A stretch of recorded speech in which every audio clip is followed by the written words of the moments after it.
que a gente precisa fazer? Ter alguma familiaridade mínima com o programa e com as coisas que o programa pode fazer. Vamos lá?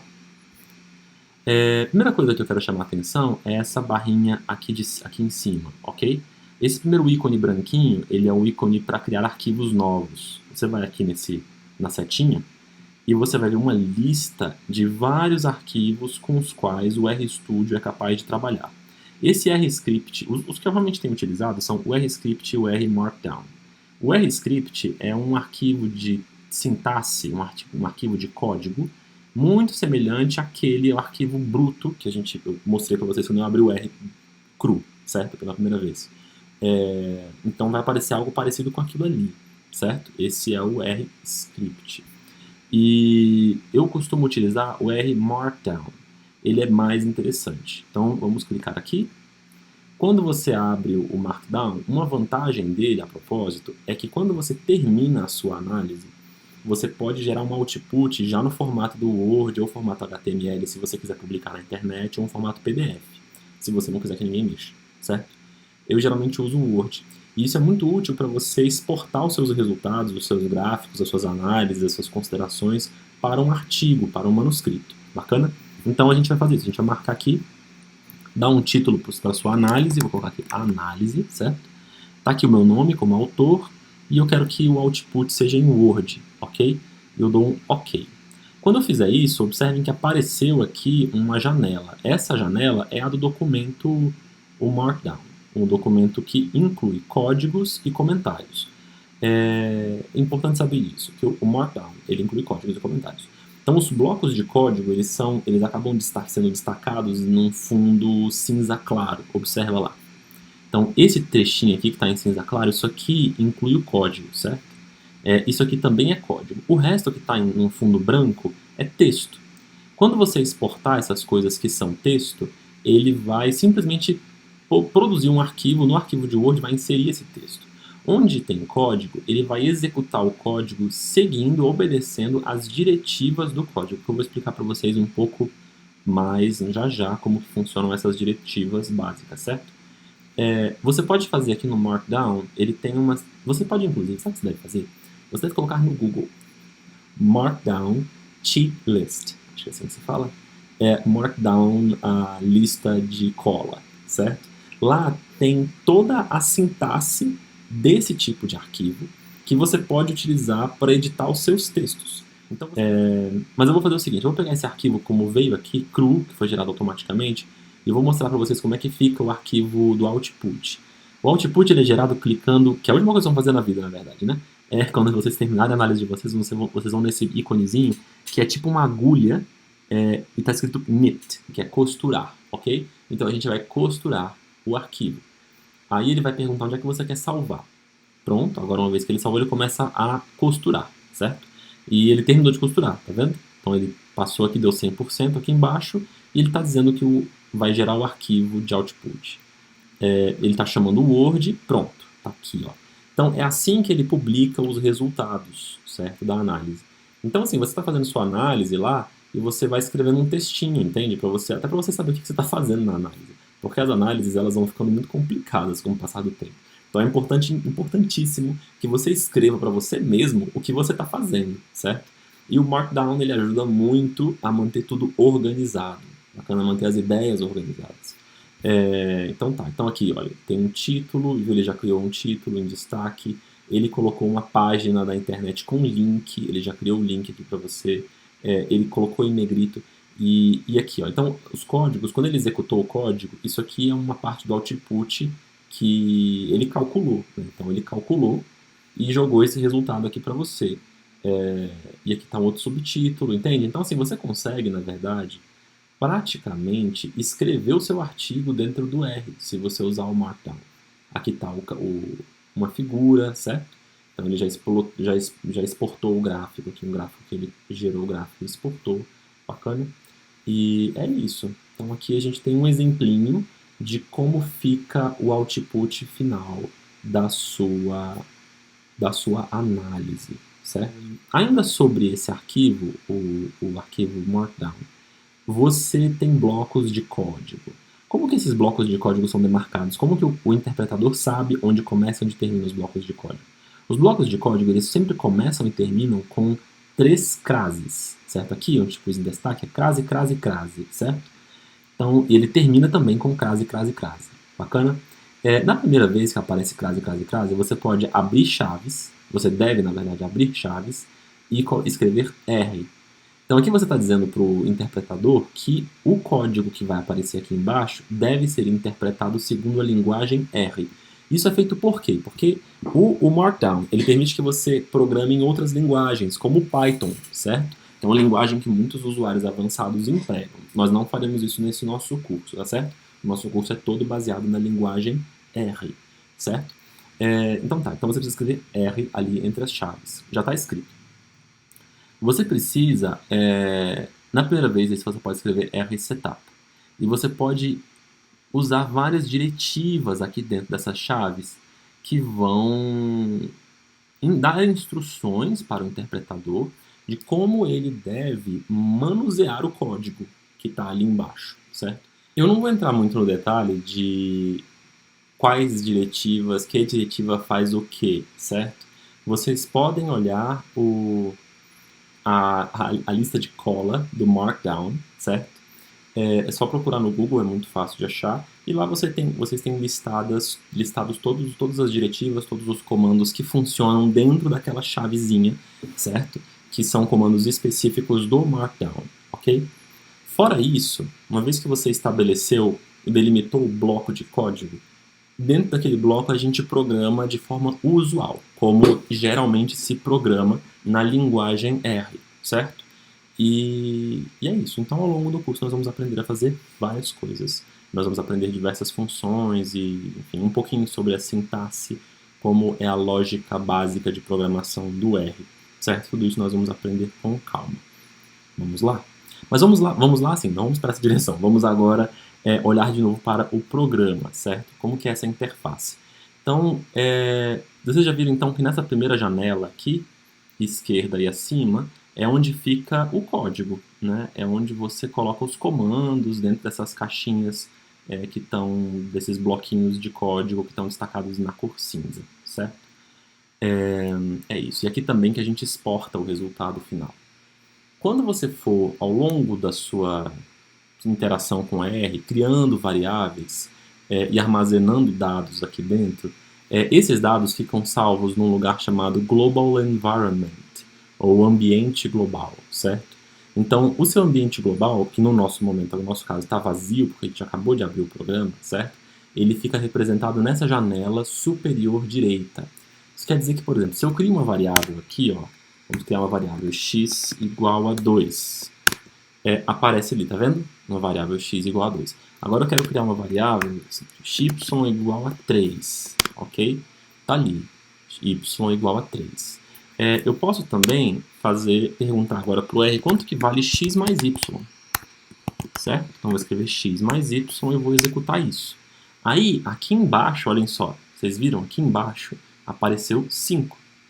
Então, como é que as informações ficam dispostas mesmo? No lado direito superior, você consegue visualizar o ambiente global, que é onde estão salvas as variáveis que você criou, certo? Do lado esquerdo inferior, aparece o output, né? O primeiro output.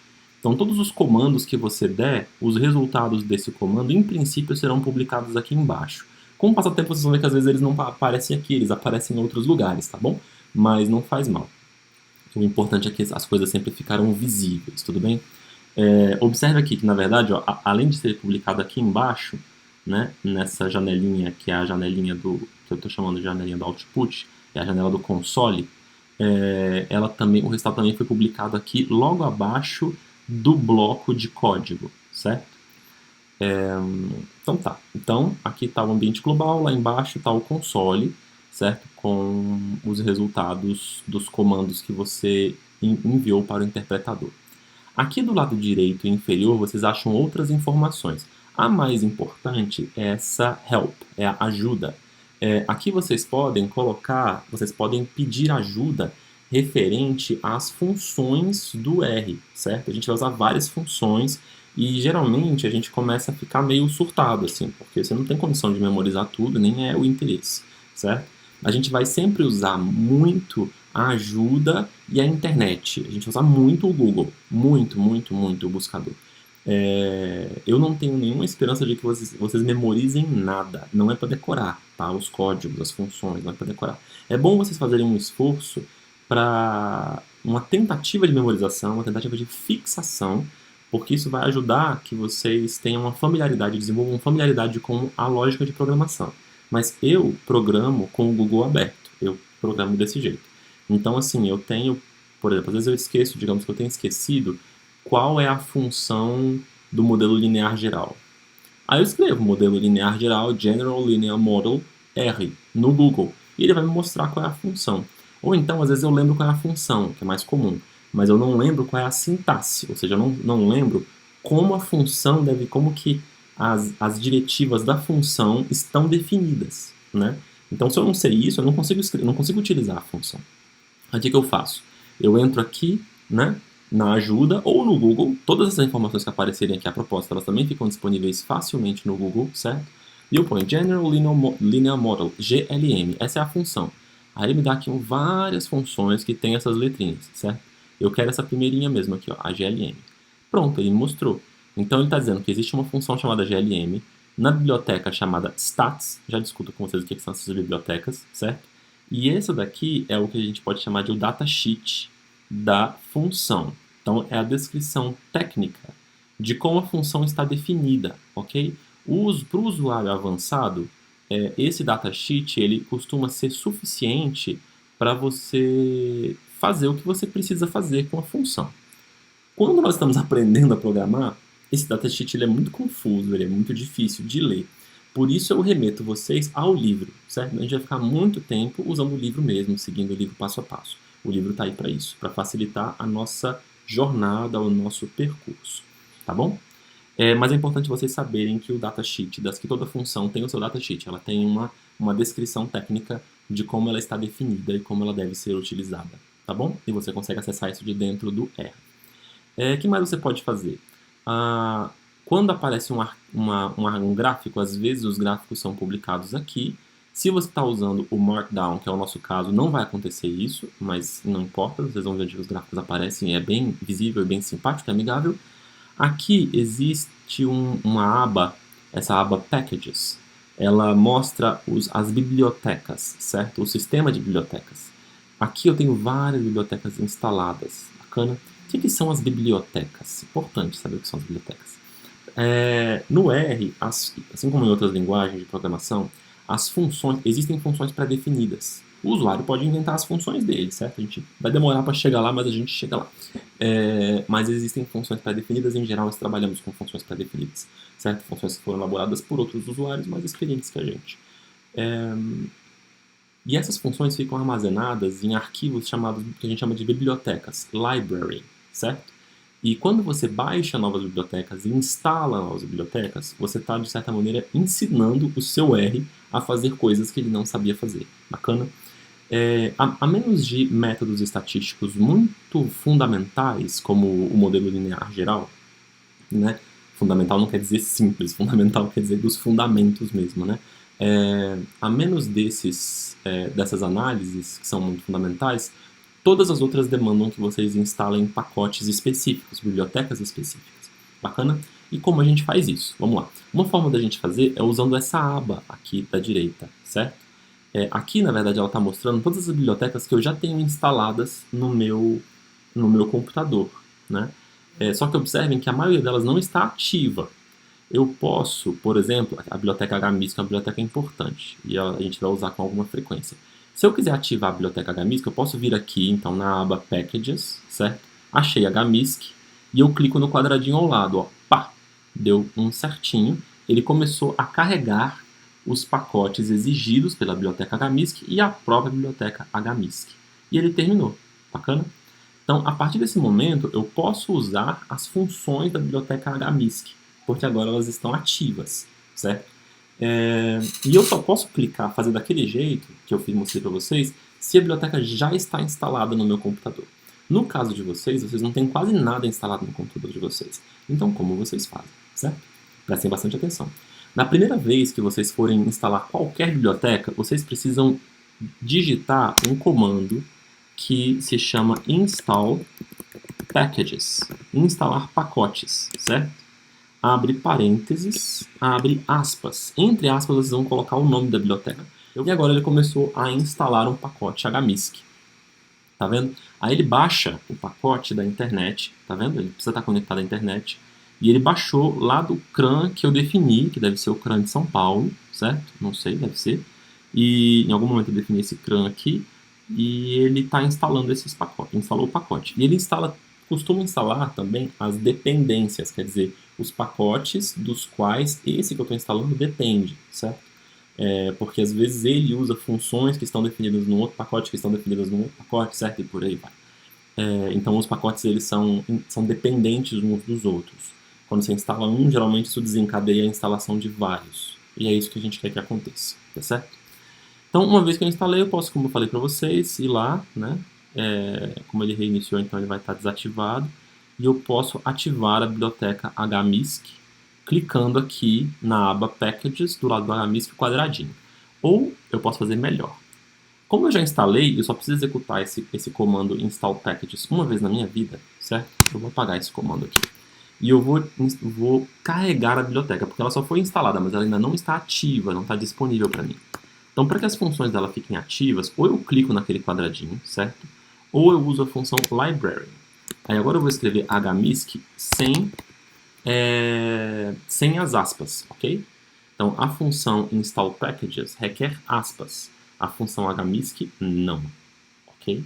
A função install packages você usa uma vez na vida. A função HMISC, a função library, você vai usar todas as vezes que você precisar carregar uma biblioteca e torná-la ativa, ok? Então eu vou executar a função library HMISC e ele carrega, viu? Ele fez exatamente aquilo que ele fazia quando eu clicava aqui na setinha e olha, o quadradinho ficou marcado, tá vendo? Eu não cliquei lá. Ele ficou marcado porque pelo comando aqui, pelas minhas linhas de comando, eu consegui ativar a biblioteca HMISC. Certo, pessoal? Então tá, aprendemos a instalar bibliotecas. Aqui nessa aba Packages, você pode instalar por aqui alguma coisa, certo? Você pode clicar aqui, ó, Install. Aqui eu digito qual que é o nome da biblioteca que eu quero instalar, certo? E ele vai instalar para mim. E eu também posso atualizar os meus pacotes. Eu posso vir aqui em Update, certo? E ele vai verificar quais pacotes precisam de atualização, muitos no meu caso, certo? Eu vou escolher todos e vou mandar instalar todas as atualizações de todos os pacotes. Feita a instalação, é isso, pessoal. É só partir para o abraço. Então, nesse vídeo a gente não aprendeu a fazer nada de muito útil, não. Eu só gostaria que vocês tivessem contato com o R, que vocês instalassem, que vocês aprendessem como vocês instalam e carregam as bibliotecas, certo? E é isso.